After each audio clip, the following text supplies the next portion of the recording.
I learned that from real stage managers. You don't say the two and the one. You got in trouble for that last week. I got in trouble for that one last week when we did that interview with Chuck McCann. Don't say the one. Or the two. Anyway, you're rolling. Corky and Quakenbush, who did many of the cartoon parodies on Mad TV, told Animato magazine that you could do anything as a voice artist. What do you remember about that?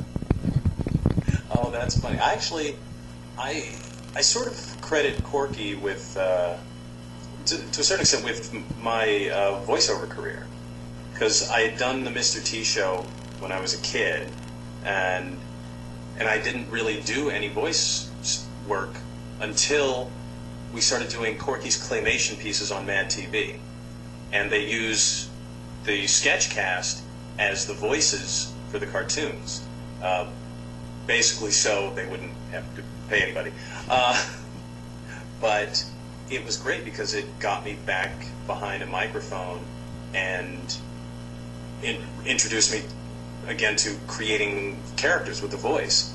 And his stuff is always a ton of fun. You get to do multiple characters. And I've worked with him since Mad TV as well. A lot of it impression stuff, which I love, you know, especially voice impressions, you know, because you get to do people that you couldn't do on camera, you know. Oh, yeah. I understand that you're a comic book fan.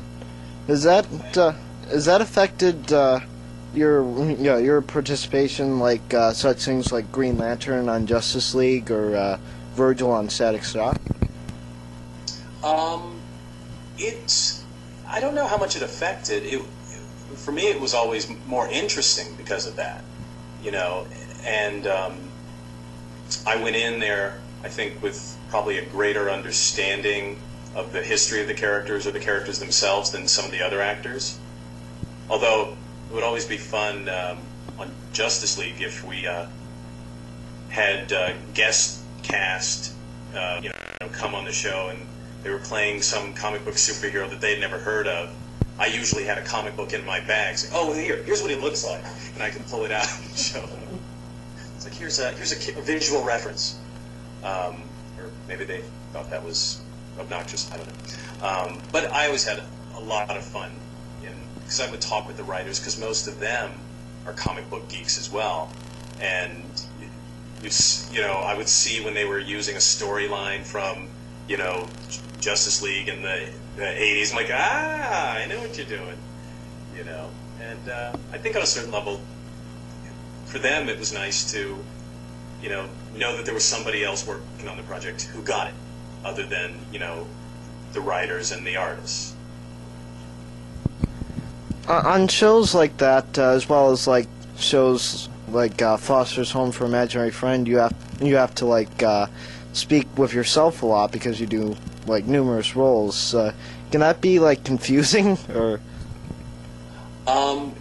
It's a challenge because you want to make sure that the characters don't bleed into each other, you know, because each different voice has a different placement. You know, some voices come out of your nose, some voices come out of your throat, you know, and you hate to be switching from the throat voice to the nose voice and get it stuck somewhere in your mouth. Yeah. It's like, and they go, cut. Bill didn't really sound like him. And I know on some of the early Static Shocks, we would do it twice. You know, one time as Static and one time as the other character I was playing, just to make sure that the voices were really separate from each other. But that was always my goal ever since the first episode of Futurama. Did you ever watch Futurama? Yeah. There was a scene in the very first episode where Billy West, who does the voices of 3 of the characters on it, he plays the old professor introducing Fry to his 3rd character, the lobster alien doctor. And I remember watching him record that, and this one man speaking to himself in 3 different voices. And by the time, when it was all said and done, you listen to it, and there is absolutely no way to tell that it's the same human being. You know, he's just that good. So someday I hope to get to that level. You know. Speaking of Futurama, I understand that Matt Groening actually wants to return it in the near future. Will you be reprising your role? Or? Yes. Actually, it'll be returning in the very near future. In what month is this? In a month and a half. November 27th. There's a new Futurama movie that's coming out on DVD. Is it Bender's something or another? Bender's Big Game? I can't remember now. But yeah, we're very excited. We got to do 4 straight-to-DVD movies and bring the old characters back and the old writers too. So it was really, really funny and really a lot of fun for us. So it was kind of like a reunion of sorts? It was. But the great thing was it lasted more than one day. We got to do,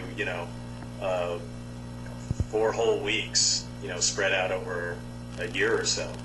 And it's just nice because you work on a really good show that you have really good people with and a lot of fun with, and then it gets canceled and there's nothing you can do about it. You can't hey, let's all get together and pretend to have jobs. But it's nice, when shows come back from the dead, like Family Guy. That was just an unexpected delight to have a show that you think is gone come back. Well, thank you very much for your time.